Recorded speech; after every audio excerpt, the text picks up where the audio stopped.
Oh! There we go.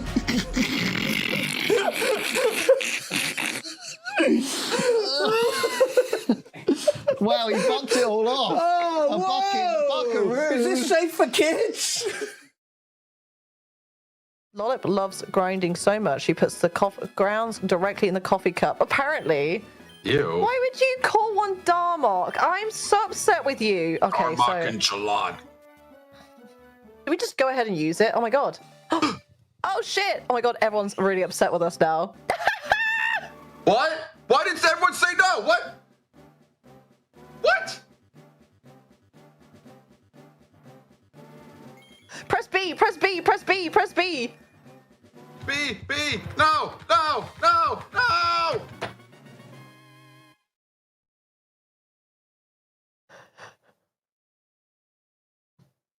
Did I get trollololed?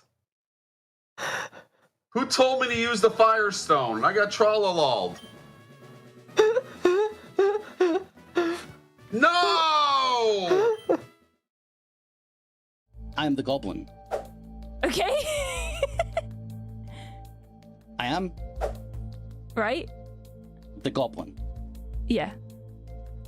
I am goblin. Have you been goblin. wizard's cursed to say I'm I the am goblin? the goblin. You I am have. the goblin. Right, I am the goblin. right. That's all you can say. I. I. Say I if you agree. I. Okay. I am the goblin. Uh-huh. I am the goblin. Right, hang on. Stay with me, stay with me. So, I. say I if you're good. I. Oh, perfect. Right, game solved. Excellent. Right. I am the goblin. Okay. I am the goblin. Say I if you're bad. All right, nice. I trust There. you. Some bubbles. Porter. I'm making you your potato machine, Simon. Huh? Bro, he's getting it all today, isn't he? You're getting pampered.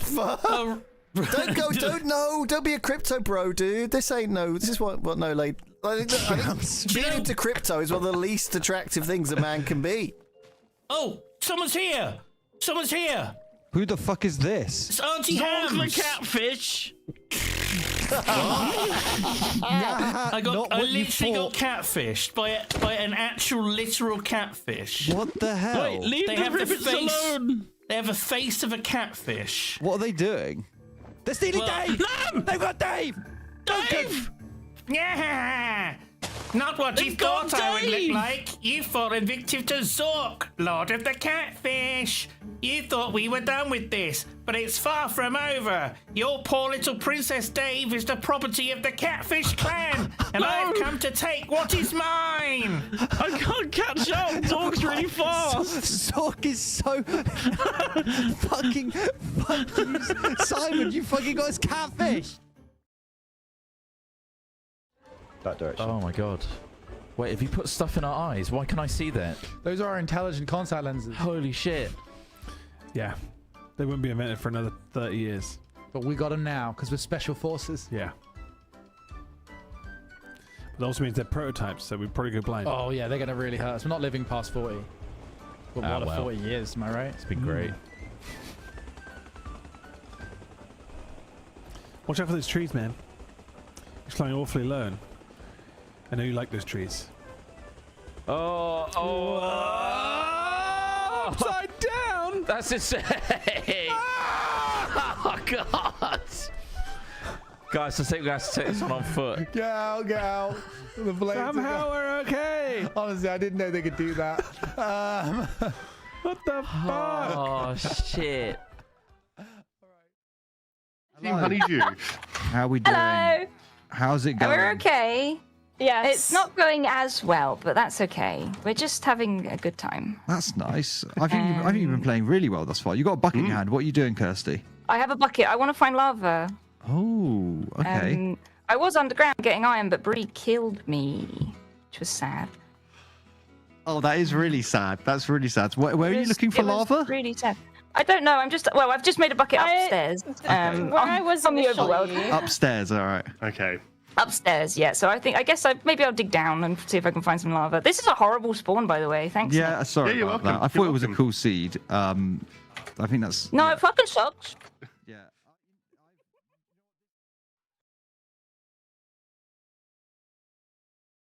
Hello. Hello. We don't have a theme song, but What? Well, we do. We have the universal greeting, right? You know, live Darmok long and prosper. and Jalad on the ocean. Darmok and Jalad at Tanagra. At podcast, Ben. Podcast. A Star Darmok and Trek Jalad podcast. at podcast. Yeah. So because this is a live version, we decided that we're going to do one of the movies rather than a regular episode, because if we did it as a regular episode, it would be out of sequence with all the other episodes. Wouldn't make sense for people listening on Spotify or whatever, I'm sure. So this is one of the movies. We were going to do the movies anyway. Brought that forward. I think we just save the Star Trek movies for when we need to do a special thing like this. It's perfect, right? Exactly. So And we this chose is what movie, Ben? So we've chosen Star Trek Insurrection, the 9th Star Trek movie. 9th. Star Trek 9. Can you believe that? Yeah, I know. From 1998. So Darmok and Jalad at podcast is Pyrion and I talking about The Next Generation. If you don't already know, what we've done is we started at the very beginning of TNG episode 1, season 1, and every week we watch another episode and we talk about it. And we love Star Trek, but my God, we hate season 1 of TNG. We really do. It's real bad. Yeah. I feel like we definitely are quite good at spotting the goodness. You know what I mean? Like if we were a movie character, we'd be the heroes, of course. And season 1 is like the baddie, but we can see glimpses in him. We're not going to kill season 1. He deserves better. That's for, you know what I mean? Like Gollum. I'd say season 1 is kind of like Gollum in that you don't really want to have to watch Gollum or spend any time in Gollum's company, and you don't even really like him, and he's probably going to stab you in the back. But I mean, he's gross. who are we to judge? Because we wouldn't have got season 2, 3, 4, etc. without season 1. In a way, you have to get. You got to take the rough with the smooth. Indeed. And this is I would say as a movie, Ben, this is not as rough as I thought. My memory of this film was that it was almost unwatchably bad. That was definitely not the case. It's not unwatchably bad. It's a little boring for sure, but I think it's I've only seen this movie once. I remember going to the cinema to see it. I was 15 years old. I think I might have, yeah. Oh, now recording. Thank you. Oh, Chris. now we're recording. Okay. So, I was 15 years old. I loved Star Trek.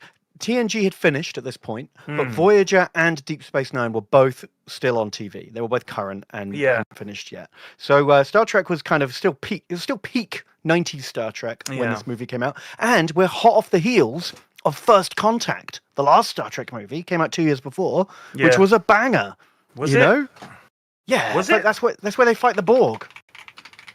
First Contact movie, 2023. No, that's it. Star Trek First Contact. Fucking Rick Berman again. Well, they're all Bermans. I know, and I'll tell you that is that. a problem. And this, and directed by Frakes. This one is directed by Frakes as well. Yeah. I've got some shit to say about these two clowns. Ben. Wow. Okay. They are TV writers and directors. They sure are. They are not movie writers and directors. But I think they nailed First Contact. Like, I would agree with you. The film we're actually going to talk about, Insurrection, very much feels like a TV show. Right. But First Contact is a proper action blockbuster movie. We'll have to watch it another time and talk about it, because I don't know if they know that you can shoot wide. Well, I think because they're using TV sets. Yes. So and they TV can't shoot camera wide work. because the Enterprise bridge isn't big enough to shoot wide. True, but this movie cost $70 million to make, Ben. Oof. Do you know how much The Matrix cost to make? Oh my God. Which came out just 1 year later. A little bit less than that, but it wasn't that much. The Matrix was only a little bit cheaper, and somehow I think The Matrix was only like 40 or 50 million. No, but I think it was it's 60 something, but it's like, it's close. I'm going to look that up. It's very unfair to compare any 90s movie to The Matrix, because The Matrix was an absolute game changer. True. All I'm saying is... 63 million. Yeah, all I'm saying is that it is possible for a film to look like a film, and rather than just say, let's just use all the sets we've used in the TV show these many years. Because they don't, a lot of the time, like when they're on the bridge and stuff, fair enough. most movies and stuff set on a starship bridge. It's the bridge. The bridge is not a football field. It's a bridge of a ship. I get that. That's fine. I mean, if you look at all the Star Wars movies, when they had some bridge shots, the Mon Calamari, when he's going, it's a trap, and all that, the bridge is not massive. It still looks better, though. It still looks like a movie. The Star Wars movies do look like movies. This, every conversation, they're like nose to nose. Like they can't zoom out. Even when they're outdoors. Just come out a little bit. Or come in from far and then come into close. Well, you can't move the camera, We're Jonathan. shooting for 4x3 little CRTV, like home screens, right? Then like, do it as a TV movie. Don't do it as a cinema release. Because all the edges of the frames, Jonathan Frakes is like, just don't put anything in there. Just have them, just zoom in. Just zoom in. That's how we'll fill this. It's so bad. Do you think they've got that stupid like TV frame? Like every time they're lining up their shots, they're imagining it's going to be on the TV. Yeah, he's like, hang on, get closer, closer. Can we come in closer? Just really like this. I want the conversation like here. Yeah, it's kind of annoying. Whereas, for example, I actually watched a movie this morning as well. I watched a bit of Inglourious Bastards when I woke up early. Because I love that opening scene in the... Because you really just wanted this movie to look as bad as possible. So you went for like a really nice, beautifully shot, artistically, like critically acclaimed movie. Yeah. To cleanse my palate, my emotional palate. But here's the thing. There's the great scene, the opening scene where you've got Hans Lander speaking with Monsieur Le Petit. Brilliant he's on the scene. farm and he's setting out that he's a hunter. He's looking for all those people in hiding. Yeah. And they're hiding under the floorboards, and it's so tense. It's wonderful, wonderful scene. Incredibly tense. But the way that Tarantino shoots it, and I've got a lot of issues with Tarantino in general, for some reason it's like occasionally you can see glimpses of him as a pure director, as being brilliant. And you leave all his ego and all his bullshit and all his revenge obsession. He knows how to shoot a scene. If the scene is good, and the writing is good. Now, the writing in that scene is excellent. If you look at the conversation, Lando is speaking this way, or he's actually on the screen, he's looking that way, and Monsieur Le Petit is looking that way. You don't do the TV style over the shoulder. Yeah, shot reverse. It's much, you feel like you're there with them in the room, and that accelerates the tension. That's brilliant direction. And obviously, I'm not saying that it's fair to say to Jonathan Frakes and Rick Berman, hey, you guys should be like one of the great auteur directors of all time. Yeah, make The Matrix as if it was made by Quentin Tarantino. That's really what you've just asked. Rick and Jonathan, just do it. I'm just saying, there's nothing there in Jonathan Frakes directing or Rick Berman's writing or producing that makes me think they should be directors. Not Frakes one does glimpse. like a competent job. He's done like dozens of episodes of Star Trek, and I think he does a decent job. He knows what Star Trek's like. He knows the formula. He's a and TV he can director. apply it. Yeah, it's TV. If you want to make formulaic TV, but film is a different medium altogether. Anyway, let's get to talking about the actual movie. Because the opening scene of this, Ben, I was very, very concerned immediately. Right, so we get an idyllic shot of a rural community. They're farming, they've got kids, they've got a really fake bridge over a river. Isn't it lovely? What an idyllic, romanticized rural lifestyle we're looking at here. Ben, when I watch a movie about spaceships and aliens and cool shit, why is it set in the fucking Shire? What is happening? Except it's the Shire with none of the charm. No charm. Shire. And they all dress like they found these clothes in a bin somewhere and stitched them together. You just think, what is that vibe? That they all have this... There's no personality at all to this village. Any of it. No, it's literally like, oh, I am the blacksmith, so I wear slightly darker grey. And here's the baker, so he wears a slightly lighter colour beige. It's like beige, grey, and everyone's just happy, and they have this 80s and hair. And it all looks like it was built yesterday. This whole thing, it's like a resort, like the fakest place I've ever seen. Do you want to come and be a space Amish for a week? We've set it up. It's really cathartic, actually. Yeah, you get away from your phone and your office and technology. You have to wear the clothes are quite retreat. The clothes are a bit rough on the skin, you know. But yeah, no, it's really rough. Just beiges and pastels. Beautiful. That's what it is. You get to knead your own dough. Yeah, finally. Finally. Yes, knead your own dough. And smith your own metal. You must smith it. If you needed a screwdriver, for example, you must smith the metal yourself. Fuck off. I never noticed this back in the day, but actually now that I'm going back and reviewing Star Trek like 30 years later, they they have a real hard-on for the olden days in the countryside. Like, they are constantly romanticizing the live in a cabin in the woods, up in the mountains by a lake. Fuck the future, fuck replicators. Everyone really just wants to, live that sort of 1917 country life. That they never experienced. They have no nostalgia for this era because it never existed for them. Yeah. They've grown up in the 23rd century. Is it like LARPing? Is that what they're doing? They all just want to LARP as like peasant farmers. They're just obsessed with the past. So the limitation of this is that you're making a show in the 80s and 90s that has to have human references that we understand.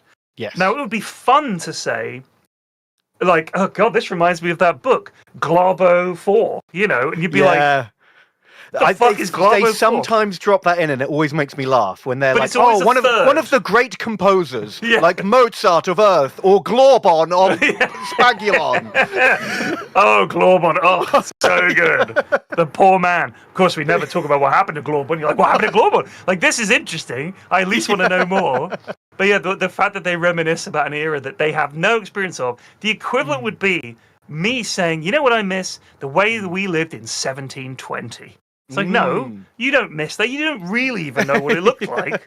You just might have read some books about it. But all their culture, all their reminiscences about this, basically the American frontier West, that cabin. That's what it is. Because, I guess original series Star Trek has its roots in, like, the American West. Yeah, right? It's meant to be a space Western. It's meant to be this sort of wagon trailing adventure out on the final frontier, right? That's literally in the title.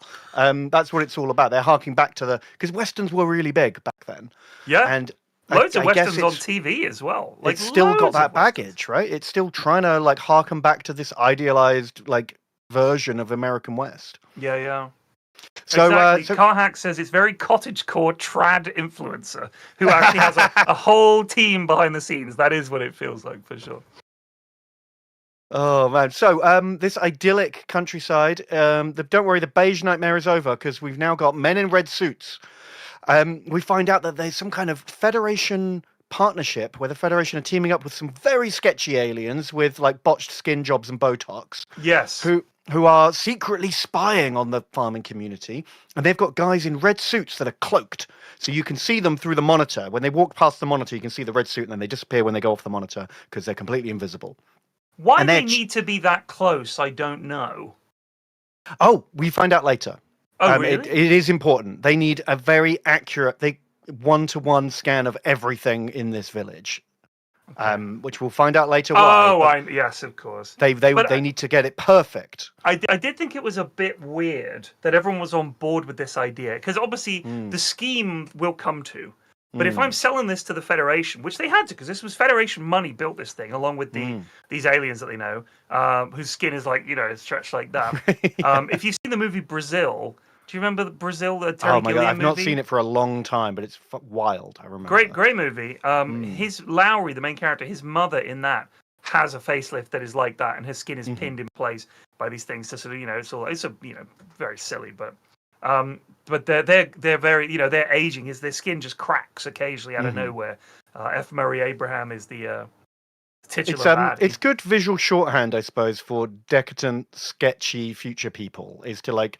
They do it in the Hunger Games, they do it in Doctor Who, they do it in all sorts of sci-fi where they're like, how do we show very quickly that these guys are assholes? Yeah. And it's like, make them very vain and very botched attempts to stay young, right? Which is mad, because that's literally like the what they call the Mar-a-Lago face that all these women are having. But they're in their 20s and they're having this surgery done. Oh my God, I know, it's crazy, right? Yeah, it is weird. I mean, I just feel like if you look at the way like you said, all these movies say, this person's got weird plastic surgery, they're a bad guy. But nowadays people are like, no, they're not baddies. They can't be baddies. Like, they clearly are. We all know they're baddies. We've seen the movies where they're the bad guy. Yeah, bizarre. I just want to say, satellite technology probably would exist, wouldn't you say? Yeah. And they launch class 1, class 2 probes. This really has to be done by dudes in boiler suits. There's no way to do this with technology. Yeah, no, you've got to get right in there. They need to count the number of like grains in the wood, right? They've got to get in there, and they need to map every single part of this little village and get it perfect. Fair enough. I guess we'll find out why, Ben, as the story progresses. And for some reason, Data's there. Data's not on the Enterprise. He's with this sketchy surveillance team, and he's gone haywire. He's on the run. They're phasering him, they're chasing him, and he's firing back, and everyone in this town is freaking out because invisible things are happening everywhere. Stuff's getting knocked over, phasers are going off, everyone's having a panic. Data, like, rips his cloak suit helmet off, and he's just a head running around. Yeah. And the effects actually don't look that bad. I was expecting this to look ludicrous. Right. And I was pleasantly surprised that it was all kind of legit. And, for some reason, some of these guys decide to try and tackle Data as if they've never, like, seen what this android's capable of. And obviously he just, like, bats them aside because he's super strong. And I don't know what they're thinking. And eventually, he like reveals the hideout where they've got like a cloaked base where they're controlling this all from. He phases it, disables the cloak, and off screen, we're kind of told that he takes all of the people working there hostage. But we don't get to see that. We don't get to see that. Yeah, we just assume something's gone wrong with Data. He must have malfunctioned. I think I think when news gets back, that he's malfunctioned, doesn't it get back quite quickly? They're like, your fucking robot's gone mental, by the way. Well, because the guy in charge of this whole operation, he's an admiral. He rings up Picard and says, send me the schematics of your robot. I'm going to shut this guy down. Yeah, he's actually not an admiral, Ben. He's a babmiral. But I'm not gonna put him on the list because this is not canon to me. This is the movies. Do the movies not count? Not count in the movies. But he's Babmiral Dougherty. He immediately looks kind of sus. I don't know. He just kind of mumbles a lot. Looks classic shifty. Admiral. Yeah, that's the only way to have conflict with the Enterprise, right? You've got to get someone who outranks them to cause problems. That's it. Also, as we know, Starfleet is entirely manned by selfish, greedy arseholes at the highest level. That's how you get there. Yeah. Climbing over the corpses of good men and women. Anyone who's got a moral conscience, you just send them out on an exploration ship and hopefully they get eaten by a tar monster or something. Yeah, and you never promote them. Right? No, just keep Dougherty's them all never out on left. the front lines. This is his first time off Earth, Ben. They made him an admiral because there was no other officers around. They're like, well, we have to make someone an admiral. Dougherty, he's like, me? Not me, surely. Yes, I'm fine. Fine, yeah. In The Simpsons, where you see Republican Party headquarters and it's Mr. Burns in a Transylvania castle with all the other like evil characters. Yeah. That's Starfleet Command. That's what it's like up there. I don't know the whole how. Admiralty is fucked. It's so bad. So they at one point, I think we see Deanna and Beverly come in. Mm-hmm. Like next to each other, and they're looking absolutely gorgeous. They have some kind of evening event that Picard is there's a diplomatic attending. function. Picard, when he gets his phone call, he's got to like eat his Ferrero Rochers and say hello to the ambassador. Yeah, a little alien woman who puts a Stevie Wonder style haircut on him, as is their tradition. I thought that was good. But then they're doing that, and at one point, Picard says a line, Ben. He says, "Can you remember when we used to be explorers?" I wrote that down. It wasn't season 1, Ben! It wasn't season 1, because in season 1, all we saw was the ship needs to be repaired, refitted, or they're on shore leave. Yeah. That's it. Or we're on our way to an ambassador function and a weird thing happens. They haven't done any exploring yet, and we're halfway through season 1. Hardly any. I was shocked. All the exploring they've done so far is accidental. Yeah, like someone they anger someone, and they pump them a few galaxies over. They're like, "Oh, have a quick look around. This is exploring." Yeah, but I did feel that, right? Because like they did quite a good scene of quite a good job of setting up Picard as like a man with a million things to deal with, all of them tedious. Yes. Where he's like, "Oh, you got to meet this guy. This guy wants to talk to you. Oh, we got a phone call coming in. Oh, meet the weird ambassadors." And he's just like, "Jesus Christ, can I just scan a gas monster or something? Like, come on, this sucks." Which is his real passion. It's like he's actually, I think he's a very important man, very capable man, but his genuine interests are actually remarkably dull. Yeah, he wants to learn to play the tin whistle. He likes to read old French books, and he basically just wants to chill. He doesn't want to do anything. He used to be a space archaeologist before he was a captain. Right. That was his job. That's his real passion. Yeah. He's done it all. He has done it all. He's been a Borg and back again. You know, he should really just go home to his vineyard, write a book. At this point, he's getting too old for this shit. I don't know, because he's got another 30 years of movie making in him, apparently. Well, he's going to be at Avengers Doomsday later this year, man. Like, you can't stop this guy. Wait till he's 90. Mad. It is mad. Like, he's starting to look a little old in this movie, and this was 98. Almost 30 years later, he's still making movies. I bet if you told him, by the way, this is literally like the beginning of your film career, and you're actually going to be even more famous than you are now. Everybody's going to know you, and there's going to be another Star Trek TV show, and you're going to fucking play Picard again. He's going to be like, when did oh shit! So the first X-Men movie wasn't until 2000, so that's 2 years after this. That was the first decent superhero movie that was actually. I mean, watching it back now, it looks very dated. Of course. The effects are terrible, and they made decisions that you wonder. They do it in Star Trek too, where they're like, let's make the frog guy one of the supervillains. You think the frog guy? Oh, well, I know Toad's great because his powers are shit. But he is so capable and uses those powers as with such skill that he can overpower these like overconfident, overpowered guys just through like really knowing what he can do. I respect Toad. I do not. Isn't it Andy Serkis as well? No, it's Ray Park. Oh yeah, Ray Park. Darth Maul. Of course, yeah. The other guy that should have stuck to mocap. That's right. I remember. My great fear about all this was that this was going to be about Data's emotion chip. Oh my god! Yes. And luckily, they cut that out. They nipped that in the bud. He goes, "No, he didn't bring it with him." And they're like, "Oh, okay. We left that at home. Don't worry about it." This is a different plot line.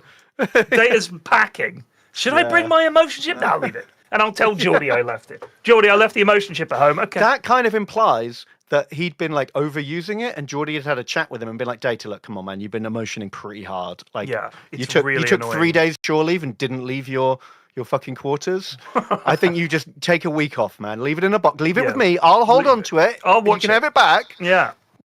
I'll watch it. Chill. Yeah, come on now. Come on. So F. Murray Abraham, by the way, if you don't know who he is, plays the baddie, who we now meet, and he's sort of like not the baddie yet. We suspect he's up to no good, like you said, because it looks kind of weird. But he's in there saying, "We got to get this fucking robot out of here. He's going to mess everything up."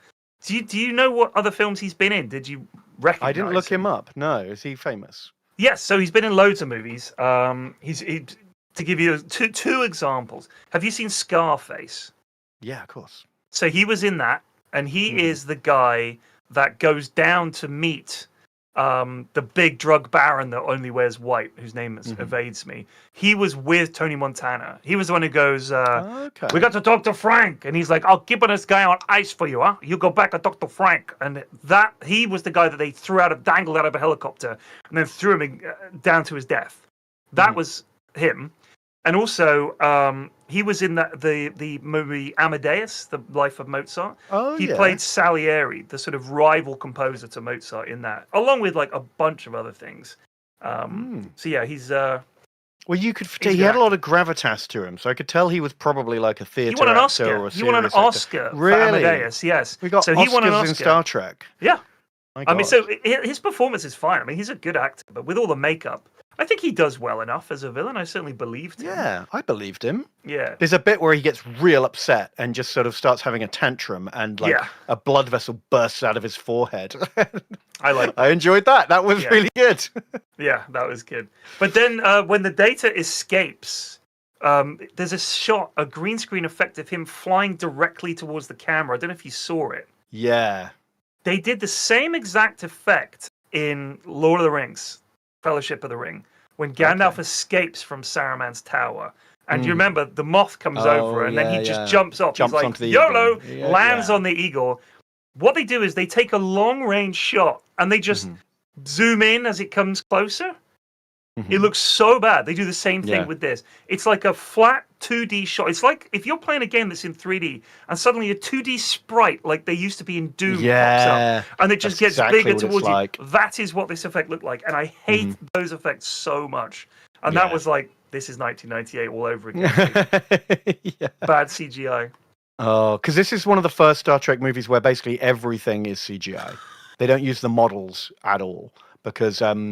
Industrial Light and Magic, which did all of the previous Star Trek movie special effects was working on the Phantom Menace when this was getting made. God. And so they were just like, we're not doing it. No, we're busy. And so no one else knows how to make models, apparently. No, literally, no, they don't. So they had to use sketchy 90s CGI instead. I hated it. I mean, honestly, the ships that they have, we've spoken about this before, either on the podcast or just at the pub, is that when it comes to iconic ship design, there's certain things that stand out, and you can't really put your finger on why. But I actually was thinking about this last night. I did write something about it. Let me see if I can find it. I was quite drunk at this point, so I said, oh yeah, this bad 90s sci-fi CGI makes me miss real models. So many iconic spacecraft were not CGI, but a model, an actual sculpture, a sculpture in reality. Yeah. When you make something with your hands, assembling it by parts, finding the bits, I feel like you get to know it, how it fits together. You understand the physics. I feel like more thought goes into it. Yeah, because maybe you're putting this strut and you're like, you know what, actually that wouldn't make sense. Why would they put it here? Because I've noticed as I'm building this that I need more support here. So that would actually change the way that I would design the ship and the structure and everything. If you make something with your hands, like a sculpture, if you've ever worked with clay, it's a much more intimate feeling of creation than just fucking boshing it into some 3D program. Because especially back then, it wouldn't have had anything like the level of granularity that a model would. I think now with CGI, you can, I'm sure, get it down to very, very close. But there's still something. If you're ever watching a movie and you're not sure, is this a model or is it CGI? It's probably a model. Can you think of a modern CGI-only spaceship design that is iconic? That I was trying so hard. Because like most of the original Star Wars ships are pretty iconic. Yeah. Most of the Star Trek ones are too. Yeah. But the more recent ones, now that I'm thinking about it, nothing jumps out at me. It's just being like, shit, that's a cool ship. I mean, the Battlestar ships from the Expanse is pretty good. Yeah, but what shape was it? Like long. It's ribbed. It's got like radiator ribbing fins down the side and little pods that slide out the side. I mean, you may recognize them, but are they iconic? Like the Millennium Falcon, when I got the Millennium Falcon toy, I almost died. I would have been like 6 or 7. I was so happy to have it. And that's such a beautiful design. And the X-Wing, the TIE Fighter, even things like the Y-Wing and the A-Wing, you don't see all that much. The B-Wing. These are really, really cool ships. They look really cool. And I just they're really feel like intricate so many, detail. Yeah. But in the world of Star Trek, the original Enterprise is a genuinely iconic piece of design for a reason. It's beautiful, and it's got. What do you think about the Enterprise E, the one in this movie? Obviously, it's not the one from the show. It's like the sports car version of it. Right. It's just thicker. You know what I mean? It's like a big, longer thick... and thinner. Yeah. Do you know what I mean? But like all of the later Enterprises have a much bigger, lumpy bit in the middle that the saucer sits on. Sort of, it's like, we souped it up. It's got proper fucking whoa. Whereas the old one was quite slim, really. It was like a bar, a couple of other bars, the nacelles, the saucer. That's pretty much it. Now they've added all these details and everything like that. But I still think they're iconic because their base design is good. Yeah, I guess they're variations on that original. Yeah. But looking at the prequels that you were talking about, I don't think there's any ship in that I thought, what great design. It just looks like, that's a spaceship. Like, it's all default. It doesn't feel like it's saying... I mean, I don't think anyone would design a ship that looks like the Enterprise now. It's almost too specific. It's noticeable. Now all the spaceship is just like, kind of flat, kind of swept back wings. They all like do modern blur cars. together a bit, don't they? I think it's modern cars because they've all been designed to be aerodynamic and not stylish. And so the idea of designing something that just looks good, even if it's not practical, is gone. When we design stuff now, it's like, well, they wouldn't design it like that. It's not practical. Fuck off. I want it to look good. It's got to be cool. Yeah, I have not much realistic sci-fi is a whole different genre. And maybe having a weird spinny round thing, something like 2001 Space Odyssey, fine. Put that in your realistic sci-fi, but I want to watch a cool spaceship. Yeah. I mean, I will say, I do think that the 2001 spaceship is iconic because of the scale of it. and the spin, which wasn't something that no one had really made space movies before where gravity was a factor. Yeah, you know but they what I didn't mean? want to just hand wave it with like, we've got a machine that makes gravity. Well, they turn on the anti-grav, which is clearly the case with Star Trek and everything. That's the cool thing about Babylon 5, actually. All the Earth ships in Babylon 5, either they have zero gravity on and everyone has to be like buckled into their seatbelts and float around, or they have like rotating sections, like in 2001, and it comes up with some really interesting designs. They look great. Yeah, I mean, I think you can marry practicality with form, and I think that is something that is missing in a lot of these other ships. I mean, there is an effect later on. We haven't got there yet. The thing with the big sails, the big flappy sails. Oh, yeah, I like that. It looked pretty nice, but it was clearly CGI, right? Yeah, and I feel that's like the it problem. lacked some of the elegance. And also, whatever ship's Data is flying, whatever the ship that Picard and Worf fly, just default. They're just very default, I think. Well, yeah, because they should have. So, I mean, this is a minor point, but yeah. So, Data grabs like a scout ship. And starts terrorizing these guys who are like spying on the planet. And later on, shoots their ship, Ben, with photon torpedoes, even. But we don't get to see it. But you like you say, it's a real boring, generic, like grey, like ship. Why not just use the shuttlecraft, or the runabouts? Those look great, and you've already got the models for them. I don't know why they had to invent a new, more boring ship for that. Because it's got to have guns on it. I don't think the shuttles have guns. No, they all have guns on. There's no photon torpedoes on a runabout. Yeah, there are. There's no way they got photon torpedoes. I'm pretty sure that I'm looking that up. You look it up right now. Star Trek runabout torpedoes. Let's have a look. The Danube class runabout on Memory Alpha. Armament: 4 phaser array emitters and 1 torpedo launcher. No way. Danube class? What's Danube class. That's from Deep Space Nine. That's where runabouts come from. Well, hold on. So I'm talking OG shuttles. Oh, yeah. No, but that's not what they were using. The bit that we're about to get to, Picard gets in a runabout. Him and Worf. Runabout DS9. Oh, yeah, these are called the runabout. That's right. I forgot about that. Yeah, so they first appeared in DS9. You're right. Yeah, these are different. The spacecraft design was created primarily by Herman Zimmerman. But you're right. I don't think the original TNG shuttles had torpedoes. I think you're right. No, they didn't. They were very wee. Although, do you remember? I love talking about. I was wrecked by the wiki. Absolutely, it happens. But hey, I was talking about the OG shuttles. I was not talking about the DS9 because I've never watched DS9. Just want to put that out there. I've never watched it. I do like how they 1 or 2 episodes. So halfway through Deep Space Nine, Worf becomes a main character. He gets transferred there. And it's really good. He does a great job. And but every time they do a movie, they have to be like, oh shit, somehow Worf's back. Mr. Worf, you're here from DS9. Yes, Captain. I'm on shore leave or something. Had to bring Data's emotion chip. He left it on the DS9. Yeah. I love how they try to explain it, but he just gets cut off, and basically it's the film saying, nobody cares, Worf. Just, you're here, that's good, shut up. You're Worf, be quiet and be Worf. Actually, don't be quiet, just Worf it up. And he does. We get a lot of good Worf in this movie. Oh, man. Although I do feel a little bad for Worf, because almost every Worf scene is them making fun of him. He's getting Gimli'd real hard. He does get Gimli'd. Yeah, and do you know what? The weird thing is I feel like... I guess I did write this about Data. I don't know if it was later or not. Oh, yeah. So I was thinking that film Data, the Data that always appears in the movies, is much worse than TV show Data. Like the emotion chip, for example, which was, I don't know if this was Brent Spiner just being like, look, I made enough money from Star Trek that I don't really need to do anything anymore. I don't want to have to do the fucking movie. I hate the makeup. I hate the contact lenses. The character's just so boring. I've done it for years at this point. Don't want to have to do it again. So can we mix it up?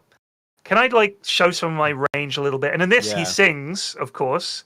Yeah. Which is he'd released an album just before this movie came out. Yeah, a little tie in there from his buddy Jonathan Frakes. Oh, well, look, he's singing the movie. It might help your album sales a little bit. And he can sing. He's got a nice bass. He's got a great voice. Yeah. But I feel like the movie version of Data is not as fun. So they need to have someone else fill the hole. And it's Worf has a spot or a crab block or whatever he calls it. I mean, it's really easy to sort of make fun of Worf because he is so serious and proud. Yes. He makes a great straight man. You know, you can make him the butt of so many jokes, and he's just like, I don't approve of this. Not on my watch. Yeah, like that kind of guy. Worf is the longest running Star Trek character, 3 TV series and movies. He had a gorge. That's right. It was just a gorge. They never explained why he got it, but I think it must have been because of the planet. Right. So we'll get there. So the Enterprise gives up on what its current mission is, and it's just like, right, that's all boring shit. We got to go rescue Data. We can't just let this Badmiral shut him down and take him apart. So they zip over there. It takes them like 3 days to get there, at which point the Badmiral hasn't been able to stop Data. That's lucky. And they find him just zipping about in his goofy little shuttlecraft. And so Picard goes out. He takes Worf with him, and they play like bait, and they wait for Data to attack them in their little runabout craft. Worf's invented a special like button that turns Data off if he can get within a couple of meters of him. For Data, yeah, like a car alarm bibber. But Data's like outclassing them. He's prepared all their tactics. Every move they try, he can counter move. This is Data. He's on their ass. Basically a superhero. That's what they're fighting. Yeah. Every time the whole crew is incapacitated in the show, Data single-handedly saves the day. I don't know why they thought a shuttlecraft and 2 guys was going to be enough to stop him. He's a one-man army. He is. You are literally trying to fight Captain America and the Hulk all rolled into one. Like, this dude is incredibly strong, incredibly smart, great leader, perfect timing, anticipates everything, and knows Picard and Worf inside out. Yeah. He's served with them for years. He could probably predict what they're going to do before they've thought of what they're going to do. Exactly. So, yeah, very, very tough. But then Picard does come up with a very clever ploy, Ben. He decides to play some Gilbert and Sullivan over the radio, and we all know that robots can't resist Gilbert and Sullivan. But he knows that Data was practicing for a performance of that and has recently been doing all the songs. Yeah. So his like instinctive programming won't be able to help himself joining in and singing along, which I think is like a cute thing. Like only like someone who knows Data well would have thought to try that. Right. However, Worf is like, Gilbert and Sullivan, and Picard's like, the composers, you bozo? How do you not know some of Earth's 19th century composers? How many 400-year-old Klingon composers can you name, Picard? Like, yeah, it was like not reasonable for Worf to know that. Shade. It was ridiculous. It would be like my daughter being like, oh, that's Billie Eilish, you know what I mean? And be like, well, yeah, fair enough, I should know that. But he's like, it's Gilbert and Sullivan, Worf, you fucking jack-off dunce. I was like, what are you dude? That was really unnecessary of Picard. Because it's super niche knowledge, right? Like, who would know that? I guarantee you 99 out of 100 people that you asked today who wrote this wouldn't have who any live on Earth. Yes, who are Earthlings on Earth. Would not know. But we get a cute bit where they get into a duet together, Picard and Data, and while they're singing away and Data's distracted, Worf uses his chance to like come in and like dock with the ship. Yes. But also, there's a cute bit where like Picard's trying to get Worf to join in, and Worf's just like, no fucking sing, way, Mr. Worf. British stars. Yeah, it's like that. It's quite funny. I don't think I've ever seen any Gilbert and Sullivan, other than its references on US television shows. No, mainly from Sideshow Bob and The Simpsons singing it. That and Star Trek. It's been in Star Trek a couple of times. Yeah, I've never seen it. Never ever. No, I've never seen it either. All I know is a model of a modern Major General. Why is Jaffa Mod saying while we're offline, check out Sips? Shut up, Jaffa Mod. We're talking about Star Trek. Thanks, Jaffa Mod. Appreciate the support. It's like Data. He's gone off the rails. Yeah, ban Jaffa Mod, that nerd. Shut him down. Yeah. Then we find out some details now from now that we've shut down Worf, and then they just turn him back on, which was a hell of a choice. They take him back to the ship, and they're like, Geordie's just like, he's imprisoned in the anti-data escape restraint. Yeah, do they just always have that, just in case? Just in case. And then they get him, and they turn him on, and they're like, Data, are you right? He goes, yeah, that was weird. I've kind of forgotten some stuff. Got some memory engrams missing, and Geordie's like, here they are. He goes, oh, that'll be them. And he just goes, beep, well, you're out now. I'm sure you're fine. Yeah, we can trust you. He could have been like, blah, just throttled them all. But he's just like, I'm pretty sure it's fine now. Geordie knows how data works. He's like, I've flicked the switch on the psycho killer mode. He's From back to evil chill to mode. good. We put the switch to good. He's fine. Here's your problem. You had him switch to evil. One of my favorite references. Anyway, So Baku. It turns out these people are called the Baku. Yes, the rural farming folk. Picard goes down to see them because he's going to negotiate for the release of the hostages. He thinks they must have been imprisoned. All the Federation people down there, the Baku, have probably really hacked off, taken these people prisoner. In fact, they might have even just been told by the Admiral and F. Murray Abraham they've taken the whole planet hostage to sort of further their ends. Go down there and they find out that actually these people are super advanced. They're way more advanced than the Federation. And, they just want to be left alone. That's the whole deal. Yeah, and they're not holding them hostage. They're willing to give all the sneaky sneakers back to the Enterprise. But it turns out although they're super advanced, they're like space Amish, and they don't believe in using any machines. You got to grind your own flour.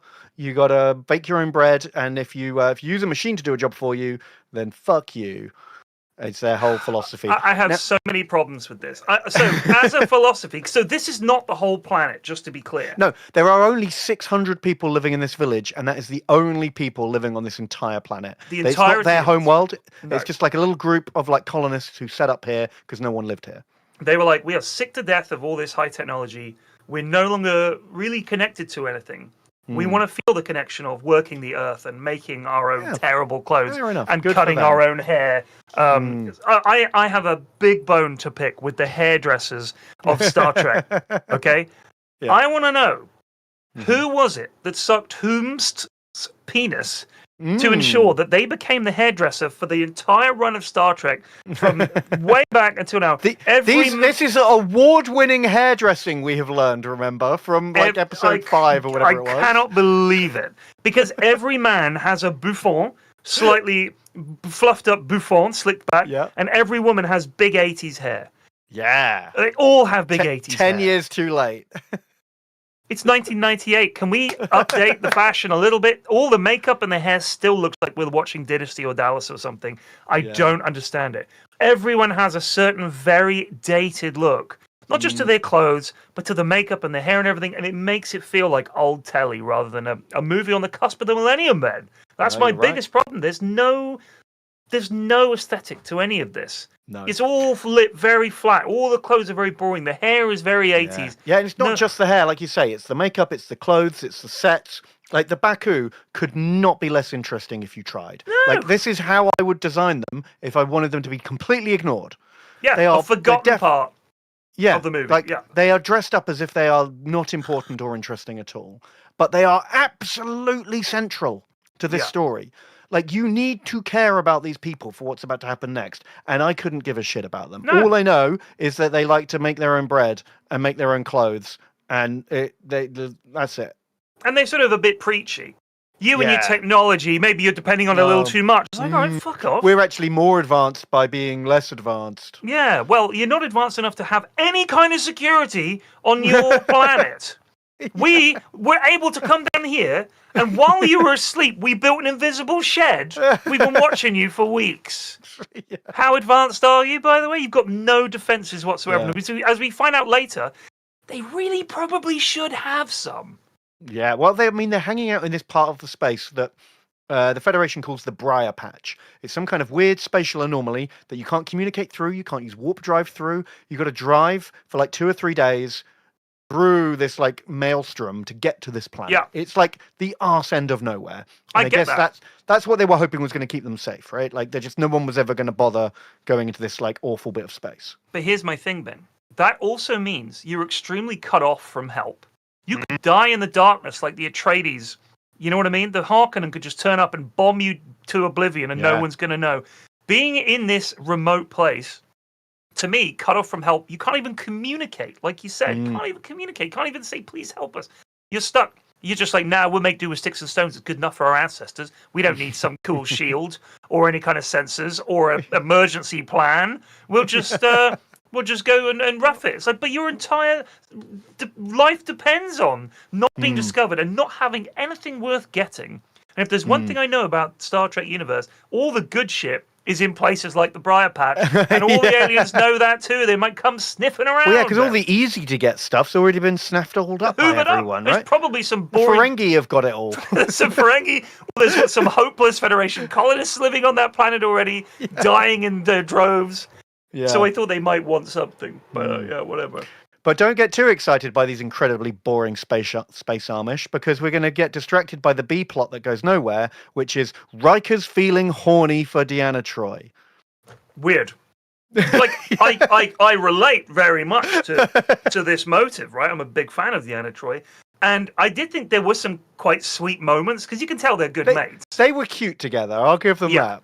Like when they're kind of goofing around, when she's shaving him in the bath and stuff, I was like, wow, Riker fucking moves fast. Because she like massages his neck. He's like, ooh, you've not done that in a while. Like they're the ultimate friends with benefits. Because they're not a couple. Riker's off shagging all the time. Well, yeah, we assume because Deanna they haven't has been a couple boyfriends. since, I think season 1 was when they were... Prior to season 1. Yeah. Because So it's remember, been she at says, least do 10 you years, still right? remember me, Uglodi, or whatever the fuck this Zardi. is, some weird name. And he's like, fuck yeah, I do. You were the best ride of my life. But then she rubs his shoulder and he's like, you're feeling frisky. And the next shot, they're in the bath together and she's shaving his face. But she shaves off his beard, which is such know. a bad omen, because Star Trek The Next Generation didn't get good until Riker grew his beard. Quite right. Is this symbolically the enshittification of Star Trek by removing the beard? Or is it, Ben, a reference to the fact this is Gene Roddenberry, who is, I believe, dead at this point, has hard-coded into the style guide that a woman must betray a man by stealing his true strength. And as we know, Jonathan Frakes' true strength is his beard. So every woman is Delilah to a man's Samson. He's like Samson, isn't he? Yeah, it's the source of all his power. We know Roddenberry despises women, Ben. Sees them as the most evil thing in the galaxy. My God, doesn't he? So I think that he's like, make sure, he's on his deathbed, Rick, come closer, Rick. What is it? What is it, Gene? If you ever make a movie, make a woman betray a man, Deanna shaves Riker's beard. Ugh, like that. It's like that. Right. I guarantee. There was an He hates envelope. kids. Yeah, hates kids, hates women. Oh, well. So the beard comes off and he looks terrible. I don't know why they did it. When I shave my bad beard, choice. I look like exactly like I am, a slightly pudgy middle-aged dad, and there's no hiding it. And I think Jonathan Frakes would have been a little older than I am now when he directed this movie.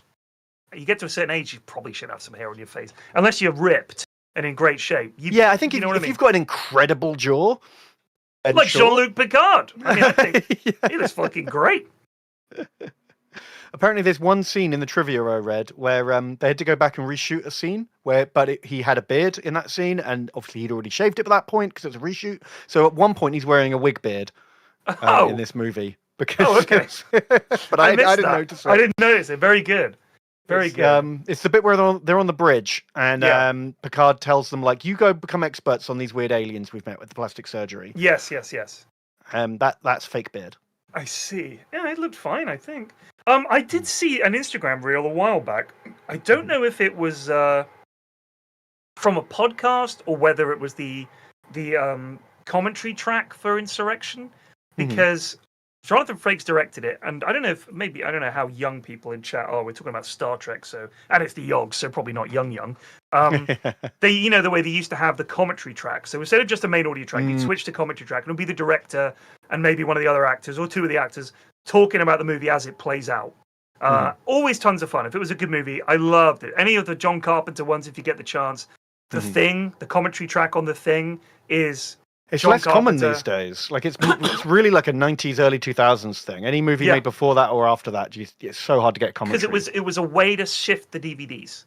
Yeah. So it was like, oh, you saw the movie in the cinema. You maybe don't see it again, but you get an exclusive director's track, especially if you buy the special edition that comes with the director's commentary track. It's all a way to shift a little bit of money.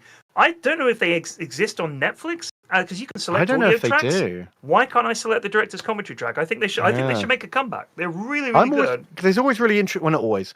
Some of them are really good and have good stories. Some of them are tedious as hell. Apparently, all the Schwarzenegger ones are hilarious because all he does is sit there going, "This is the part where I shoot the man. This is the bit with an explosion.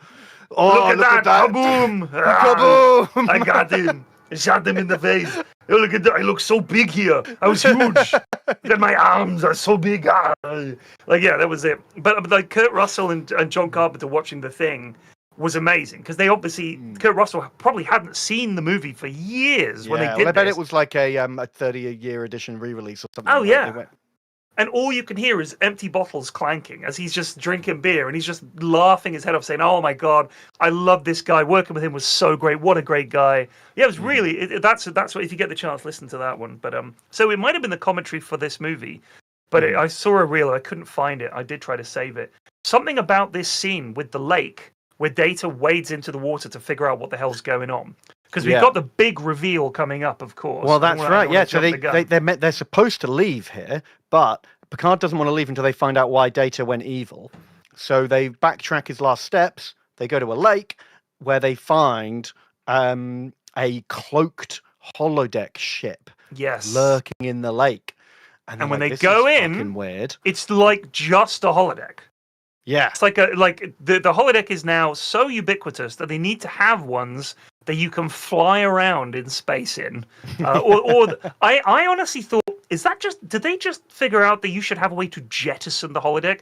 Because sometimes you think, get this thing off my ship is probably a good idea. Yeah. So it's like when you take a hard drive out and slide in a new one, that's like the holodeck, because this thing is big. Of course. And they go in. Yeah. And also, sometimes you just don't want to clean up the mess in there, right? Yeah, I was thinking... slot Riker's goon session. This is a football pitch-sized holodeck, Ben. He could get up to all sorts. Yeah, just get a new one, man. It's easier. But so they go in, and it's a perfect recreation of the Baku village. Baku village. Yeah, this is why they needed to spy on them for so long up close, because they wanted to make this perfect copy of the village. And the plan is the Admiral and his sonar sketchy alien friends, they're going to wait till everyone's asleep, and then they're going to beam them all into this ship that is a perfect recreation of their village, and then fly them away so they can steal this planet and nobody will know. And why do they want to steal the planet, Ben?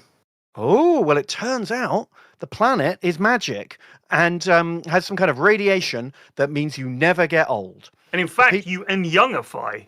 Yeah, it makes you younger, it makes you healthier. Like the Baku lady that they speak to is over 300 years old, but she looks like she's in her 40s. And she's been single that whole time. Yeah, that's one of my favorite details. Right? Yeah, you couldn't find someone in over 300 years. I mean, I understand it's a small village, 600 people. Maybe she was like, "There's literally not a good bloke here." No offense, but none of you blokes are up to anything. And then Picard turns up, and she's like, "Finally, a real man." And he says she wouldn't have seen a bald man in a very long time, then, which I think is a she line even that says that at one point. Yeah, she rubs his dome, and she's like, "I haven't seen a bald man in 300 years." And he's like, "Okay, thanks." I think good thing. I mean, yeah. But everyone's starting to feel a bit more energetic. They're all starting to feel a little youngified. Worf's got a space pimple. The or whatever. I can't remember. Somebody typed it in chat. I can't remember what it was called. And even Geordie's eyes start working. He sees his very first sunrise in his lifetime, which I think is underplayed emotionally in direction and the filmmaking there. He just fucking tells us. We don't get to see him looking at it and welling up with emotion. He's just like, this is a very special moment for me. I've never seen a sunrise before. Really, that's a huge wasted opportunity for me. It is. You could have had a shot of a sunrise, Ben, but that's the kind of thing you do in a film. See? So what they should have done was cut to one of those painted backdrops they have on the TV show, like in the original series, which is just a matte painting, and have Riker just stand Geordie in front of that for 2 seconds. Shoot a sunrise. Yeah. Just shoot a sunrise. Have it. Just do it. You've got the cameras. I'm pretty sure LeVar Burton can well up if he needs to. Yeah, right? He's an actor. He's a proper actor. Just give us a beautiful shot of him seeing his first ever sunrise and just barely containing himself. Yes. It'd be beautiful. So I really hoped it wouldn't be a Fountain of Youth episode, but it was. Whatever. I will say there are two things that I really, really laughed at in these scenes we've just been through. Yeah. First of all, Riker describes something as smooth as an android's bottom when he's talking about his face. Because he's just had a shave, yeah. And Data says, "I beg your pardon, sir," which is the only correct response to that, I think. Yeah, because that is kind of sexual harassment, I guess. It is, because that also implies that when Data's been switched off, Riker has snuck in and felt his bottom. There's no reason to assume that Data's bottom will be any smoother than any other bottom. He could have said smooth as a baby's bottom. He says smooth as an android's bottom. And Data's immediately thinking, he touched my bum while I was asleep or powered But then down. there is a cute moment where Data like asks to like feel Riker's cheek and then just shakes his head. And he's like, no, not even close, mate. Yeah, I did like, he goes like, no, come on. But the other thing I loved was flotation Data. Oh my god, that was so goofy. They fall in the water, right? And Data's like, "Don't worry, I'm programmed to be a flotation device." And then because she can't swim, the woman can't swim, the Baku lady can't swim, and he just goes, "Yeah, I'm also a flotation device." And then something underwater inflates. We don't really know what. It's his balls. It is his giant balls, or his ass. I mean, who knows? Like that. Yeah, it was genuinely really funny. It reminded me. There's a bit in The Incredibles. I think it's the second No, it's the first Incredibles movie where Mrs. Incredible turns into a parachute. Oh yeah. And the kids are falling, and then they're sort of caught, and they look up, and she's a massive parachute, and they're sort of like, "Oh shit!" Like that's weird. It made me laugh in the cinema. This also flotation Data also made me laugh. Yeah, it was really goofy. I mean, the whole vibe of this is quite lighthearted. There's a lot of goofing, a lot of joking. Very different to like First Contact, which was like pretty Quite grim serious. the whole way through. Yeah, not that I remember it at all. I'll have to watch it. We'll have to do that one again. Yeah, it was a good one. Well, because you know the rule, right? The even ones are good and the odd ones are bad. Right. That's the rule for Star Trek. It does break a bit. Because Insurrection and Nemesis are both bad. Yeah.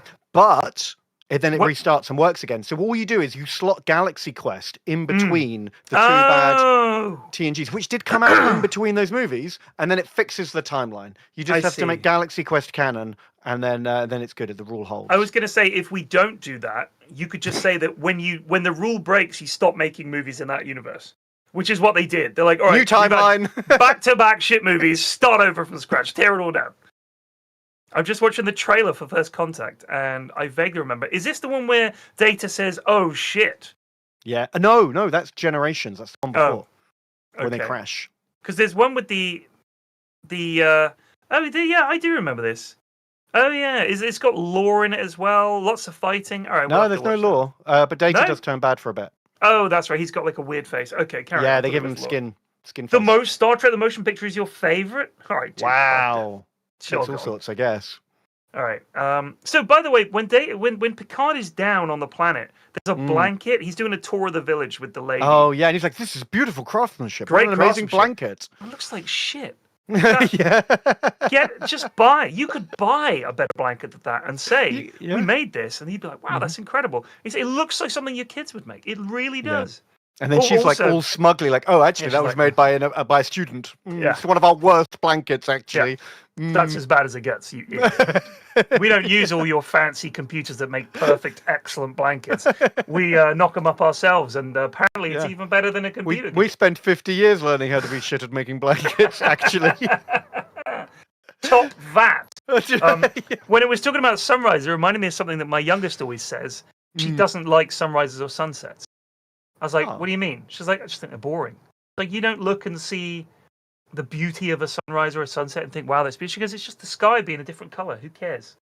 And I was like, that sums up to me how the wonder of the world is utterly lost on children.